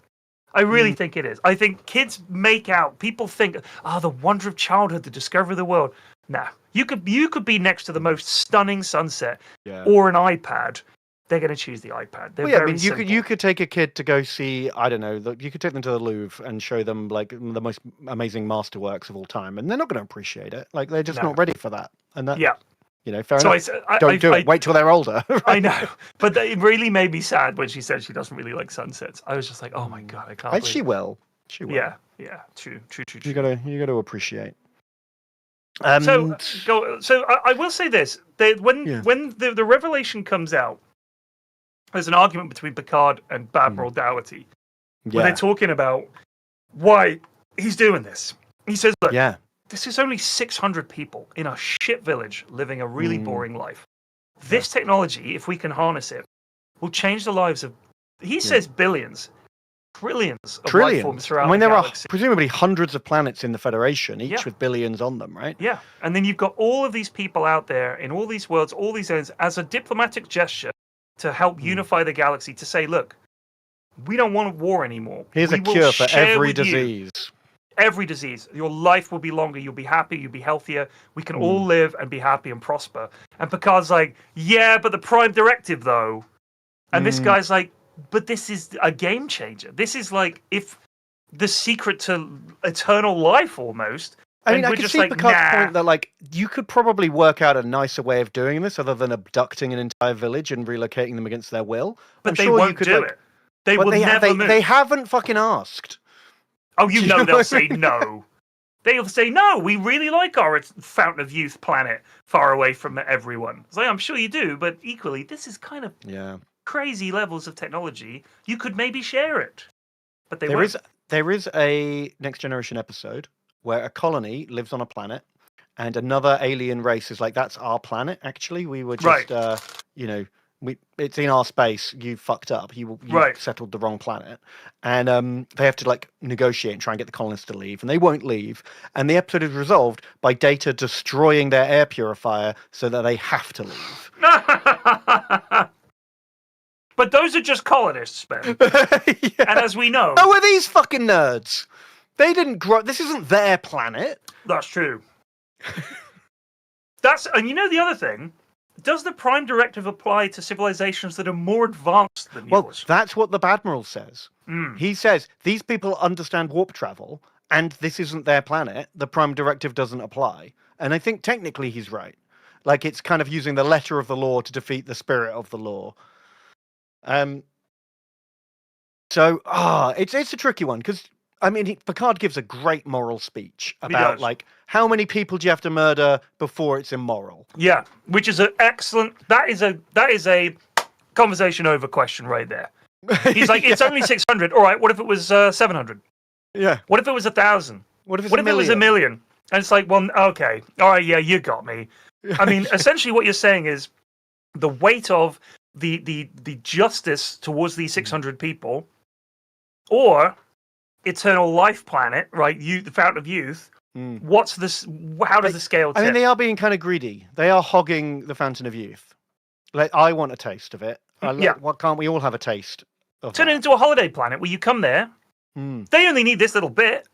You got this whole planet nobody's living on. We will put 100-mile exclusion radius around your village. No one will mess with you. You won't even see spaceships flying over. Yeah, your life will not change. You'll be fine. We'll just come down here. People can live here for a couple of years.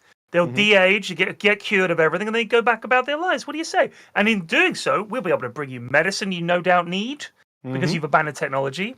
And, all kinds of cool shit. We'll get you DVDs. The best blacksmithing hammer you ever could want. The best. And we'll teach you how to make 10 good blankets. donkeys, right? Exactly. But yeah, they should have done some kind of deal. I feel like you could have definitely negotiated here. This is a failure of diplomacy. So I think the reason that they didn't have that scene or even talk about it is because essentially there's no reason they wouldn't agree unless they were being dicks. And if they're dicks, you don't have a princess in a tower to... Well, they blame the botched skin job guys, the sonar, these like sketchy aliens who are working with the Federation. Those guys are being the dicks. They're like, no, we need to do a special mining. We need to frack this planet, and it's going to kill everyone on the planet, and we won't accept any other solution.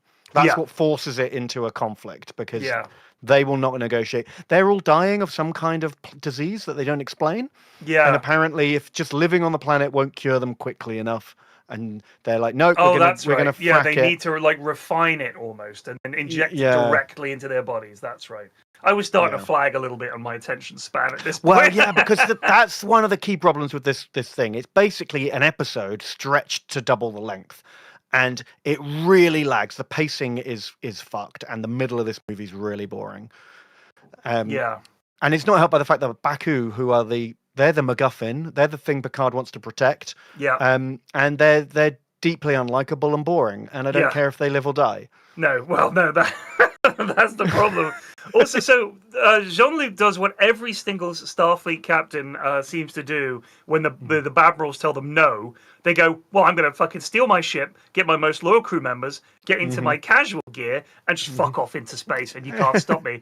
And I did notice that Picard wears a lady's leather jacket when he's not in uniform. Yes, I don't know if you noticed his How can you tell that it's for ladies? Because, especially in the 80s, I've never seen a men's a leather jacket that has like slightly puffy sleeves here, like little shoulder paddy bits. It does have pointy little shoulder pads, yeah. And it's just the way it's cut, the way it opens, would be the way a woman would wear it if she was wearing a blouse or something low cut underneath. I see. I've never seen a man's leather jacket like that. I'm Well, not maybe saying he's wear what you like. I'm wear just what saying you like. this It might be a detail of costuming Picard- thing. Maybe he's a slender man, and that's the one they had in his size. I think don't it's know. yeah, but it was different.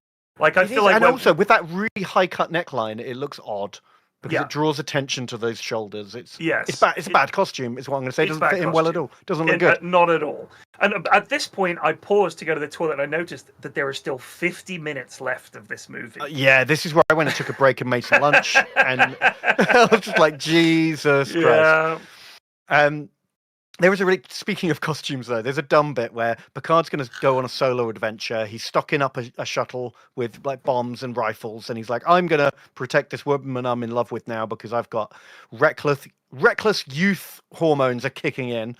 And the senior officers all come down and meet him, and they're like, busted, we know you're going rogue, and we approve. We're in Mufti too, and we're coming with you. They're all in their civvies, apart from Riker and Geordi, who are still in their uniforms, because somehow they knew that Picard was going to say, Riker, Geordi, you stay on the ship, I've got a mission for you. You four, you're coming down to the planet with me. Oh, look, you're all very handily already dressed for the jobs you didn't know you had. Oh, that's a good point. Yeah, that's a good point. That's funny. Yeah, I still think that F. Murray Abraham as a baddie, one of the reasons I quite liked him was that pretty much everyone is acting logical relative to their position and their situation, and you could say their morals. So Picard is doing the right thing. I'm going to help the Baku. Dougherty is kind of doing it. He's not a good guy, but he understands potentially as a benevolent thing, but also just as a badmiral. This is too big to just leave here, because the Fountain of Youth aspect, people didn't know about it. They they discovered it. The sonar knew about it. We'll find out why, but essentially they knew that this was happening. But the briar patch is so tucked away that this technology was lost. That's why they're not being flooded by every Starfleet in the galaxy coming in and try to nick the technology. But F. Murray Abraham is a good logical baddie.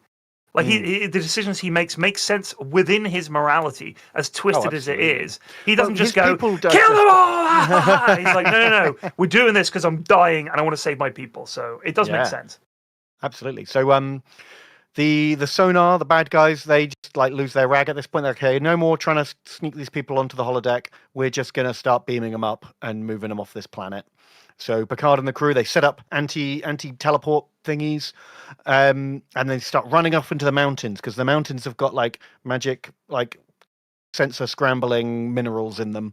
Yeah. Which almost every mountain in Star Trek seems to have some kind of anti-scan, anti-beam. Yeah, scans can't penetrate those mountains. You should probably invent some better scanners. I mean, this does come up a lot. Comes up a lot.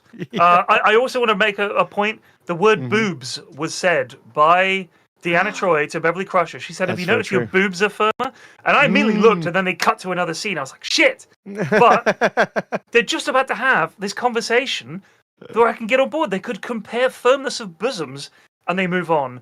That did feel like an odd line. That kind of came out of nowhere. Yeah, and then Data says to, I think, Riker or Worf, he's like, have you noticed your boobs are firmer? And I'm like, Data doesn't know what boobs are? Of course he knows what boobs are!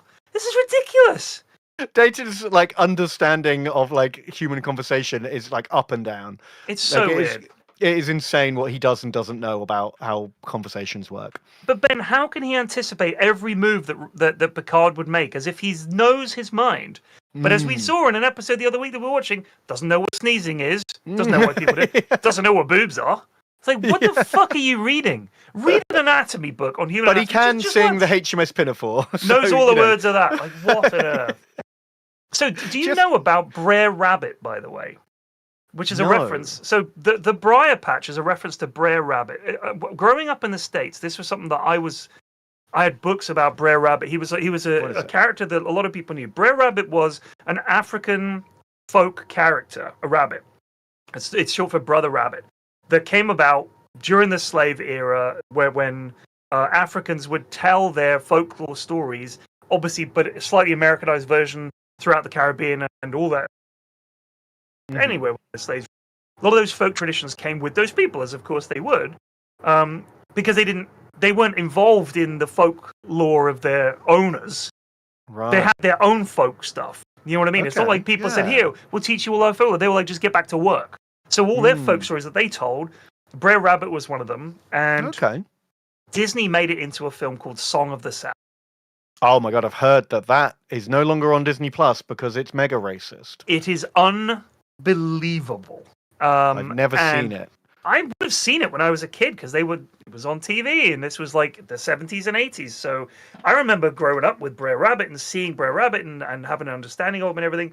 And Song of the South, and like if you look at Dumbo, I don't know if you've noticed in Dumbo the black crows that sort of hang out and talk to Dumbo. The depiction of black people as a black crow is a very, very, very old thing in Hollywood and in movies and radio plays and stuff like that.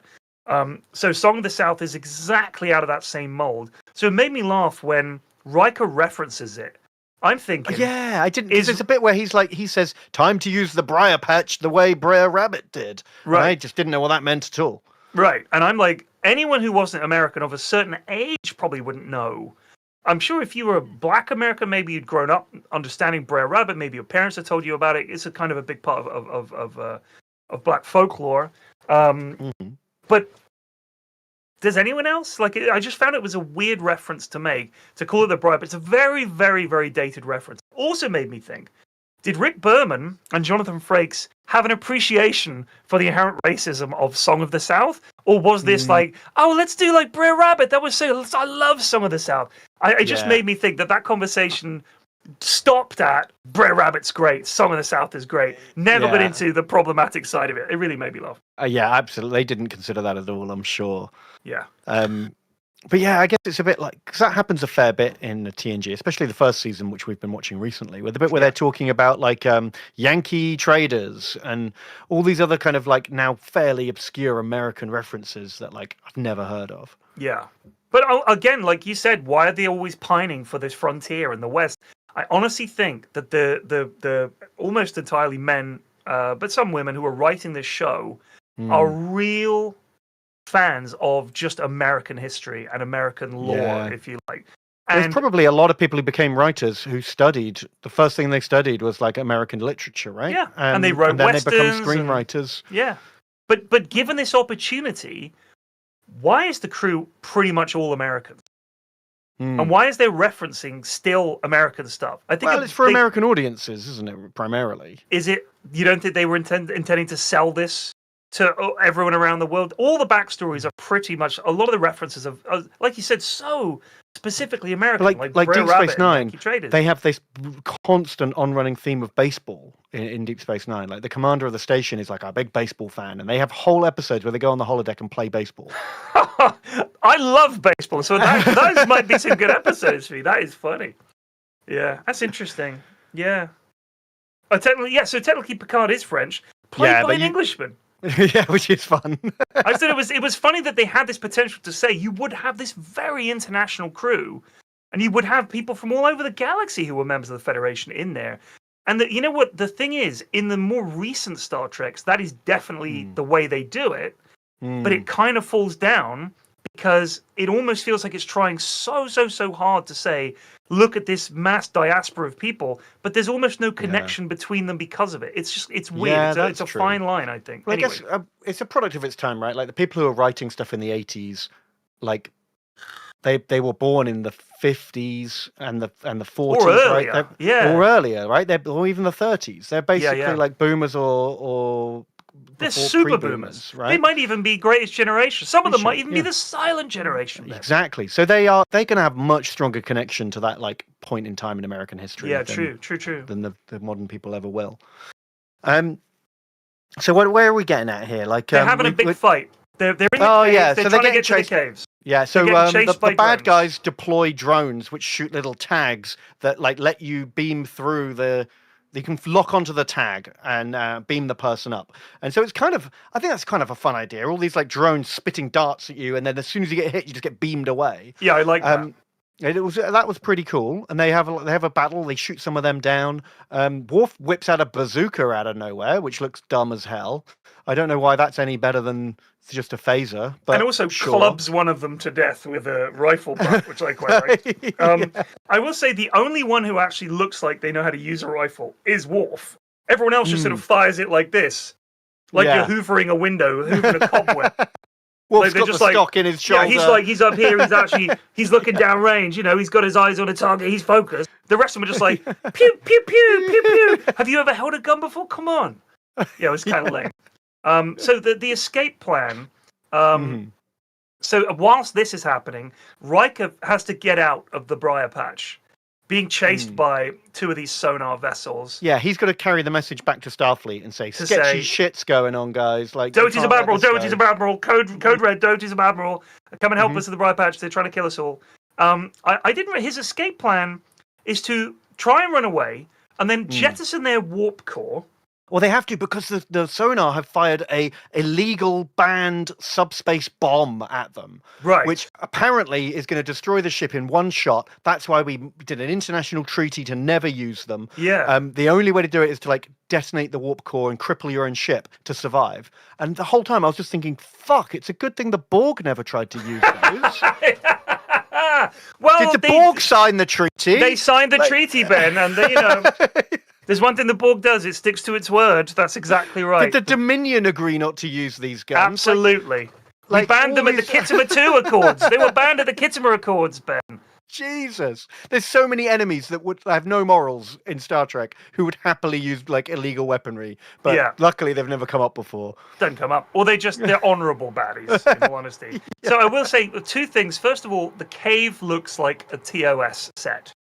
Like, all the cave shots, they look like shit. They could have found a cool cave and filmed in there, but they did it on a soundstage in LA somewhere. Looks like crap. And also, when Riker says, give me manual control, oh I my God! That's a Kempston joystick that comes out of his chair. Oh, a little fucking joystick flicks out, and that's the last thing I want to see on the Enterprise. Like, what do the buttons do? Oh my God. What does the button do, Ben? It's a joystick. Yeah. So it's got a trigger, and it's got a thumb button. Because this is literally a joystick. The first thing he does is pull the trigger before he pushes it forward. What does that do? That made me immediately think, I think it's like a safety catch, right? If you waggle that joystick, nothing happens unless you're holding down the trigger. Then the whole ship goes whee! So the guy whose entire job to steer the ship, the helmsman, he's like, out of the way, bozo, give me the joystick. Wait, why? If the joystick's so much better, why isn't the helmsman just using the joystick anyway? Why is he pushing buttons? Because you telling me that when the ship is so that Riker can look like a cool dude. I like to think that just does nothing. It's like when you give a kid in the back seat a plastic steering wheel. It's like Maggie in The Simpsons. There is someone sat there doing it properly. Yeah, he's just like, I'm a big shot. Whee! Great maneuver, Mr. Riker. Great maneuver. Yeah, God. There's this one bit where she's not part of the regular crew. She's only in this film. She's a Trill. She's got like the dotted things down the side. There was of her one head. of her on DS9. I can't remember. Yes, Dax. Dax. So that's right. she's a Dax, and there's a bit where like Riker whips out the joystick, and she just looks at him like, hot damn. Yeah, she's like show me your joystick later, Mr. Riker. He's so impressed with Riker's joystick work. It is kind of distracting how into that she is. Oh yeah, that little look really made me laugh. That was funny. So Picard dies, Ben. There's a cave in, and he's clearly dead. Shit! Yeah, and that woman I don't care about. Oh, she's dead no. too. Oh wait, no. Because some life signs. she had to go back. There was a kid. A kid dropped his little frog friend. The terrible mini walrus CGI animal.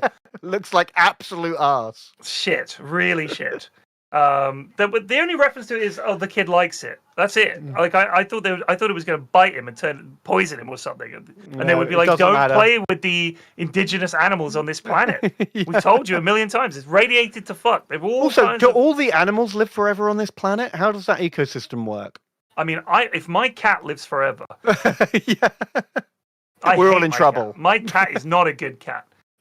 So how did life even evolve at this point? Because like your birth rates would have to be pretty low, and then if you have really low birth rates, your evolution cycle is thrown off by millions of years. Yeah, like what is going on? Never really this planet? evolve. Like the bacteria never gets to anything else. Yeah. Nothing's wrong with it. Never dies. It can't. No, and it never mutates. It never gets diseases. Everything's perfect. Like there would be no plant life or animal life on this planet. I think it's if dead. my very basic understanding of biology. A husk of a world. Yeah. So the big reveal comes up, which was actually pretty cool, that the Sonu and the Baku are the same race. Yeah. Okay? Which is a twist I genuinely didn't see coming. I did not see that coming, and it turns out all these bad guys with plastic surgery, they're just trying to stay young because they came from this planet. But that also doesn't explain how many people left this planet and how long ago. Because these Sonar, who apparently just came from this village of 600 people, less than 300 years ago at some point, have developed an entire space empire, have subjugated 3 other alien races that they turn into like labor castes to work for them. Yeah, well, they've got the advanced tech. They've got the cool tech. Wow. 300 years, Ben. Well, it's less than much that. Time. Yeah. Well, it's probably 100 or 200 years. And what, like 50 of them? 100 of them? I don't know, because they failed a coup on this planet, so presumably less than the 600 who live there now. So all the young people just got together and went, this is shit, let's go use our technology, failed to coup, and then all fucked off. And then just took over 3 other planets, and then went, oh, actually, we're dying now, this sucks. Yeah, but, think about this, right? Who was on those other planets? Could have just been nobodies. These cat ladies in, like, lycra skin suits. Yeah, who do the plastic surgery. Just bimbos. Just women, Ben. Just stupid women. That's who they conquered. Thanks, Gene Roddenberry. Yeah. Okay, it all makes sense now. In gene logic. Exactly. So, yeah, I actually really like that. That idea that these are the same people that have diverged at some crucial schism in their history. It is kind of implying, though, that like wanting to leave the planet and use technology turns you into a horrible, decadent monster. Yeah, well, that's the key thing here is that if you live simply, you're a good person. That's it. Using the technology like Star Trek does every episode. Is this really humanity? Is this really connecting? Probably not. We should just make blankets. So, yeah, it's kind of... Picard, and Picard even then decides he wants to live on this planet, despite 20 minutes ago saying, oh, do you remember when we used to be explorers? I miss exploring in my spaceship. Yeah, but now he's met a bird. He's met a bird. And he's also, like every bald man, he's thinking, well, fucking hair might grow back. Like, oh, that's true. Yeah, any bald man would fall for that. Oh, hair might grow back. I mean, what I was hoping was we would get a Picard wig where he wakes up one morning and he's like, whoa! And he's like, oh, Riker, come quick! And he's got like a huge fro overnight. That would be amazing. I bet that was spitballed at one point. That must have been in the notes. That was tabled, and I suspect it was from the mouth of Jonathan Frakes. And I suspect Patrick Stewart said, "No, let's not do that, Jonathan. I don't think we need to. It won't add anything." Oh, so now it's time for the big showdown. Yay! They trick the baddies. This is a clever trick. I like this. They set it up earlier, the technology, it pans out. They basically beam all the baddies onto the holodeck ship and make it look like their ship. So they think that they've fracked the planet and their evil scheme has worked. But it was all a simulation. We tricked you. Ephraim Murray Abraham is like, weird, what's that twinkling bit here in this corner of the ship? He's like, oh my God, we're on a fucking holiday. But there is a moment just before they fire the fracker where there's like a... And he's like, what was that? They're like, nothing, Captain. Everything's proceeding. Don't worry about it. Fine. That was kind of funny. Because we know that when you get teleported, it doesn't just go... You go... Yeah, you're being teleported, right? Yeah. Because, I mean, earlier in the movie, they try to teleport Data, and he goes, nope, and pushes a button that says no teleporting. Yeah. So it's like they just didn't notice. It doesn't just glow orange for a bit, unless they beamed their entire bridge. Oh, the whole which thing. they couldn't do No, because maybe we they know could, they because did. No, they didn't. Because if that was the case, why was part of the bridge clearly you wouldn't holiday? see the hollow emitters. Yeah. Oh, you're right. Yeah, no, that doesn't hold up. And they can't beam something that big. They've never done it in the show, have they? To date. No, but I can Beam their imagine ship. that special holodeck ship would have been given like industrial mega teleporters because they No were way. planning to steal a whole village with it. Like that's what it's built for. No, they were stealing people. And they can do that. They I'm just not saying cycle that them is through. what happened. I'm saying I could believe it if they said that's what happened. Yeah, maybe. We'll see. We're almost out of time though. We only got 6 minutes to wrap this up. Well, to before the wrap it next up, show's on. Fight. So big fight, and honestly, I've never been less interested in a fight in my life. They're so I can't even put my finger on it. But they're fighting on what looks like a giant blue screen. I don't know why it's all flat blue color background. It's like almost like they didn't put the effects in. Yeah. There is one good moment in this fight, Ben, which is Worf rocking and socking some lads. Finally. I watched that 5 times. I loved it. There is one moment. So he uppercuts a lad, and then someone grabs him and he gives it the old arm twist. And then he pow! And then he gets this guy.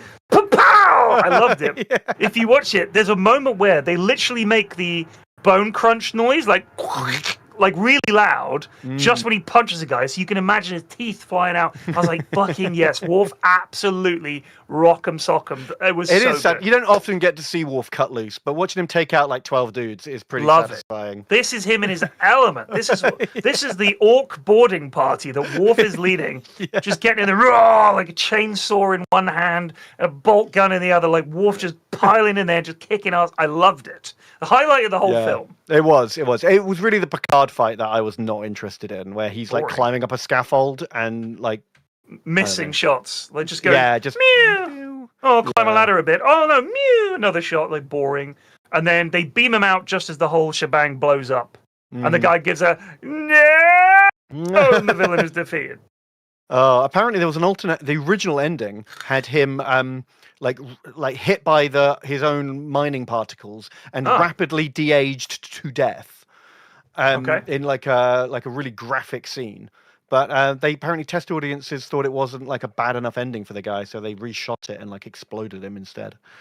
But I wanted to see the reverse Raiders of the Lost Ark. You know, like what? Why not? I mean, Last Crusade. Reverse Last Crusade him. That would have been cool. Or Raiders of the Lost Ark, where the guy's face melts, something like that. Yeah. That's so weird. Yeah. So just to recap very quickly, so there was a scene right at the end. Again, this is very late at night. Where there's a mother and son scene where they're reunited, and she's like a young woman, and he's this old, crusty dude. That was quite sweet. I thought that was quite sweet. Yeah. Shot from 1,000 miles away, so we couldn't see the emotion on their faces for some reason. One moment where you would want a close-up, then. Shoot it in the wide. Shoot it wide. Let's get this as wide as possible. Ideally, we can barely tell who it is. I don't even want to know who they are. I want to be so far away. I have to be told who they are by Picard. Just so weird. And then Picard is talking to his new girlfriend, his new Baku girlfriend. I want to recap something. Let's recap Starfleet HR policy when it comes to holiday days. You can roll over unused holidays unlimited. Forever. Because Picard says 400 days. He says, I've got 315 days off coming up, so that's a year. If you count weekends, that's a literal year off. And she's like, great. And someone should have said, sorry, Captain, you can only roll over a maximum of 5 days. And if you don't use them in the following year, they're gone. You don't get 315 days off, because everybody would do that. We would say, I'm just going to knuckle down for 5 years and then take most of a year off. Just leave everyone in the lurch. How? No wonder Starfleet is struggling so much. When you can say, I'm the captain of the flagship, Mr. Riker, I'm taking a holiday. How long are you going to be? A year. I mean, it's a in year fairness, off. Every time he's taken shore leave, there's been a murder mystery or a crisis or the computer's gone bonkers. He's not had a holiday in 10 years because the aliens keep ruining them. That's true. And here in the Briar Patch, hidden away, he might finally get a break. God, it really made me laugh, though. I immediately thought, in what company would ever allow that? Yeah, it was really funny. Star Trek, Starfleet's very liberal with their holiday policy. Apparently. I will also say, Picard beaming out as everything blew up. A lesser character would have given a little fuck off as he beams out, or given him a classy guy. But he just looks at him like, you poor lost soul. He didn't just turn around and like moon him as he TP's out. That would have been funny. Peace. Yeah. Look at what's up. I'll see you never. Boo. Just beams out. So, in reviewing this movie, now that it's over, I'm going to give it a D. Because it's relatively well done for what it is, which is a TV movie that should never have been released in the cinema. As an extended episode of Star Trek, it was like a long episode of Star Trek. As a film... Oh my god, if this had been a two-parter episode of TNG, you'd be like, yeah, fine. That's fine. Yeah, it's fine. And you would have said, wow, this is... I mean, it's not like the money was seen on the screen. Like, there was one shot when they arrive... I think it's when they first arrive at the Briar Patch. There's a beautiful orange halo sort of nebula background that the ship comes through. And I thought, that looks great. Man, that is gorgeous. I thought maybe that's where the money's going to go. It's like these cool space shots. Everything looks so flat. Even the shots. There's a big space fight, and it doesn't even look good, and it lasts for like a minute. Terrible. I don't know where the money went. I mean, if you look at Wrath of Khan, say, that feels like a film. Oh my god, yeah. The space battles in that look amazing. I loved it. There's some really good shots in that. And a lot of the other Star Trek movies, they feel like a movie. This was a limitation of direction, a guy who's only really a TV director. Oh, it's the script more than anything, though, honestly. The direction could have been better, but the script is shit. Like, this is just, like, I don't care about these people, and that's the only thing that's happening in this movie, is, like, looking after these people. I mean, that's a whole nother thing. I'm literally talking about it in terms of the look of the film. So you can have a film that's really boring and bad, but the cinematography is great. That's true. Or you can have a film that has pretty bland cinematography, but the story is fantastic, and the story is what carries it. But there were no good shots in this film, apart from one or two effect shots. There was no framing where you thought, that's interesting, that's nice. No shots of the village where you thought, man, that looks good. Just bland. It was all real straight formulaic standard issue like episode stuff. Yeah, you're absolutely right. Yeah. It's a shame. It's disappointing. Right, we've actually run out of time. I don't get to give you all my trivia. Oh. I'll have to save that for another time. Save it for another time. But you know what, Pyrion, and everyone watching, we do a big chat about Star Trek every week. We're going through a new episode every week, starting from the beginning. You can check it out. It's called Darmok and Jalad at Podcast. It's wherever you get your podcasts, on all the feeds. Do check it out. It's a lot of fun. Even if you haven't watched it, you'll get the gist from what we're talking about. We love Star Trek, but also there's a lot of crap in Star Trek, so it's highs and lows. Yeah. Like I think that our main problem is that the core of a lot of this stuff is a good idea. If you like sci-fi, you can see a good sci-fi idea beneath the layers of Roddenberryism and Frakesian direction and Bermanism. If you pull that aside, you can see this glowing kernel of a good idea, and then your imagination can make the most of that, even if the directors, the $70 million budget, and all the actors and scriptwriters could not. Sometimes the idea is enough, and that's what we talk about. We need Tom and Booth as guests, so we're going to have guests. Tom was going to be a guest, forgot to watch the episodes, we had to move on. I'm pretty sure Booth, when I saw her at Jiggle Jam and we were talking about this, I'm pretty sure she wants to be. Miss Virtua Cupcakes, Sophie, she's definitely going to be on it. She's already picked an episode. Anyone that wants we'll to have loads of guests coming up, absolutely, because there's a lot of Trek fans in the Yogs, and there are. Everyone will have a go. Absolutely. And yes, Lollip, when I spoke to Lollip, she said she'd think about which episode. I think she said she did want to do early series, so if we're still doing this when we get to the later ones. Anyone that's watched the Star Trek and wants to talk about it, get on. That we know, not you lot. You guys are not around. Anyone we know. We have to vet them first. Well, we've got to go. Unfortunately, we're out of time. But we'll check out the podcast, and we'll see you next time. Live long and prosper. Beam me up, beam me up, and beam me away. Goodbye. We only get one execution, and I can take an action which might be useful, and then we could still execute someone. Ooh. And I was thinking that Lydia is a decent shout to execute anyway.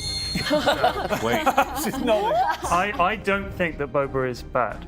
And Why? I'm going to use my Slayer ability. Oh, you fucking idiot! You idiot! Yes. Bold moves. Oh my god! Bold moves. Well, Pyrion, just so happens that I have a weapon you can use. Yes, please. So come and take it. Oh, I thought we were going to hand it down, but that's obviously dangerous. Yeah, no, don't hand it to Tom and Lydia. So let's point it at the floor when we're just checking. Trigger discipline.